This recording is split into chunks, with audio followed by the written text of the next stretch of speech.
Hablemos de velocidad.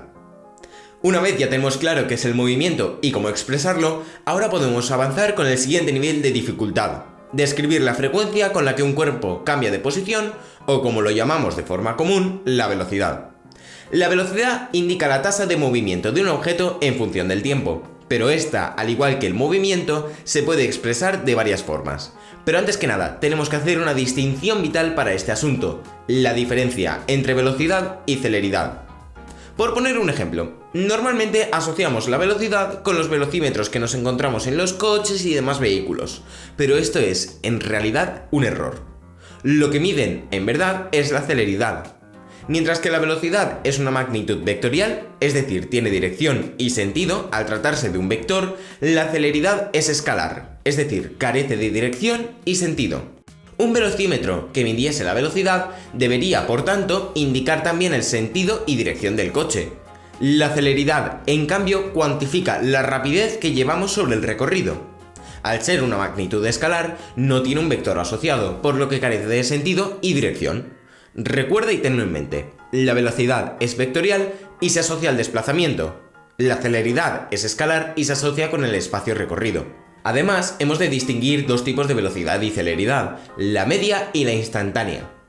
La velocidad media, representada como el vector v sub m, puede describirse como la media de todas las velocidades que el cuerpo ha empleado al desplazarse de una posición inicial a otra final en un tiempo determinado. De forma matemática, lo podemos expresar como: la velocidad media es igual a la diferencia del vector posición o desplazamiento entre la diferencia de tiempo. Es decir, la velocidad media es igual a la posición final menos la posición inicial entre el instante de tiempo final menos el inicial. Tengamos además en cuenta que el sentido y dirección del vector velocidad media es siempre igual al del vector de desplazamiento. La celeridad media, representada sin la flecha encima de la v, al no ser vectorial, sigue la misma fórmula, solo que sustituyendo el desplazamiento por la distancia recorrida, o las posiciones inicial y final por la distancia recorrida inicial y final. No te preocupes si aún no ves demasiado clara la diferencia entre velocidad y celeridad, porque al final del vídeo lo veremos todo más fácilmente con un ejemplo. Las cosas se complican un poco al llegar a la velocidad y celeridad instantáneas. La velocidad instantánea es la velocidad que un cuerpo tiene en un instante de tiempo específico, o lo que es lo mismo, la velocidad media cuando dos instantes de tiempo están infinitamente cerca, o lo que es lo mismo, cuando la diferencia de tiempo tiende a cero. Si has sido bastante perspicaz, con esto último que te he dicho te habrás dado cuenta que la velocidad instantánea se puede expresar como un límite donde la diferencia de tiempo tiende a cero. Si has sido aún más perspicaz, te habrás dado cuenta de que esto es, a su vez, una derivada. Para los no iniciados a la derivación, la derivada de una función no es otra cosa que el estudio de cuán rápido varía el valor de dicha función. Fíjate en el siguiente ejemplo para comprenderlo. Tenemos aquí representada la función f en función de x, que es igual a x al cuadrado. La derivada de la función f queda como la recta 2x. Tratemos de entender cómo funciona. Antes de pasar por el 0,0, la función f decrece a un ritmo cada vez más lento. La derivada de f, conforme avanza en el eje x, toma valores cada vez menos negativos porque f cada vez decrece menos. Al llegar al 0,0, la función f para de decrecer y su derivada marca 0, por lo que la función ni crece ni decrece. A partir de entonces, f crece de forma cada vez más rápida y su derivada, por tanto, coge valores también cada vez más altos.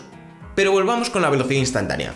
Si la velocidad nos indica cómo de rápido varía la posición de un cuerpo en un instante preciso de tiempo, esto quiere decir entonces que la velocidad es una función derivada de la ecuación de posición en función del tiempo.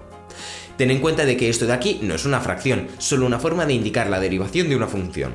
Como la velocidad instantánea obedece a la trayectoria del cuerpo, entonces ahora podemos definir la celeridad instantánea en un momento del tiempo como el módulo de la velocidad instantánea en ese mismo momento.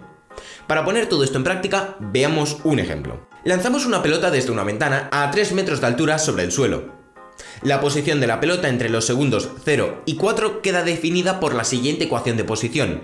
El vector de posición en función del tiempo es igual a 3 por t por i más menos t al cuadrado más 3,25 por t más 3 por j. Sabiendo que la pelota ha recorrido una distancia aproximada de unos 15,2 metros, ahora queremos calcular en unidades del sistema internacional, recuerda, metros para longitud y segundos para el tiempo, la velocidad media entre los segundos 0 y 4, la rapidez media entre los segundos 0 y 4, la velocidad instantánea en el segundo 2 y la celeridad instantánea en el segundo 2. Empecemos por la velocidad media entre los segundos 0 y 4. Sabemos que la velocidad media es la diferencia de posición o desplazamiento entre la diferencia de tiempo. Deberemos calcular entonces la posición de la pelota en el segundo 0 y el segundo 4 para poder así calcular la diferencia de posición. En el segundo 0, si sustituimos las t's en la ecuación de posición por ceros, obtenemos una posición de 3j metros. Esto tiene sentido, ya que al principio del enunciado ya nos indican que la posición de la pelota al principio es de 3 metros de altura, la ventana desde la que lanzamos la pelota. Hacemos lo mismo sustituyendo t por 4 y obtenemos una posición de 12i.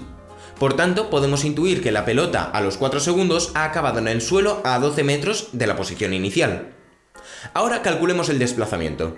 La posición final, 12i metros, menos la posición inicial, 3j metros, es igual a 12i menos 3j metros. Por último, dividamos entre la diferencia de tiempo, que es el tiempo final 4 segundos, menos el tiempo inicial 0 segundos, queda un total de 4 segundos. 12i menos 3j metros entre 4 segundos es igual a 3i menos 0,75j metros por segundo. Por tanto, la velocidad media de la pelota es de 3i menos 0,75j metros por segundo. Continuamos con la rapidez media entre los segundos 4 y 0, que es la diferencia de espacio recorrido entre la diferencia de tiempo, que ya sabemos de hecho que es de 4 segundos. El enunciado además ya nos dice que la distancia recorrida es de aproximadamente 15,2 metros. Por tanto, es tan sencillo como dividir 15,2 metros entre 4 segundos, que da unos 3,8 metros por segundo.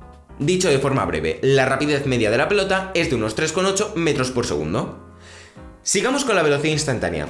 Ya que tenemos la ecuación de posición en función del tiempo, podemos derivarla para obtener así la ecuación de velocidad en función del tiempo. Ten en cuenta que derivamos por separado la componente en x y la componente en y. Si derivamos 3ti, obtenemos 3i. Si derivamos menos t al cuadrado más 3,25t más 3 por j, obtenemos menos 2t más 3,25 por j. Todo junto queda como el vector velocidad instantánea en función del tiempo es igual a 3i más menos 2 por t más 3,25j metros por segundo. Pero como queremos averiguar la velocidad instantánea a los 2 segundos, podemos sustituir t por 2, resultando así en 3i más menos 4 más 3,25 por j. Simplificándolo todo al máximo, la velocidad instantánea a los 2 segundos es igual a 3i menos 0,75j metros por segundo. Por último, nos queda calcular la celeridad instantánea a los 2 segundos. Para ello, nos basta con calcular el módulo del vector velocidad a los 2 segundos, que de hecho lo acabamos de calcular. Haciendo un simple teorema de Pitágoras, obtendremos que la rapidez media es de unos 3,1 metros por segundo. Y con esto ya hemos hablado sobre velocidad y celeridad. Espero que esta larga explicación te haya resultado al menos amena. Como siempre, te dejo la lista de reproducción de Hablemos de Física y un vídeo que puede resultarte de interés. Gracias por ver el vídeo y hasta la próxima.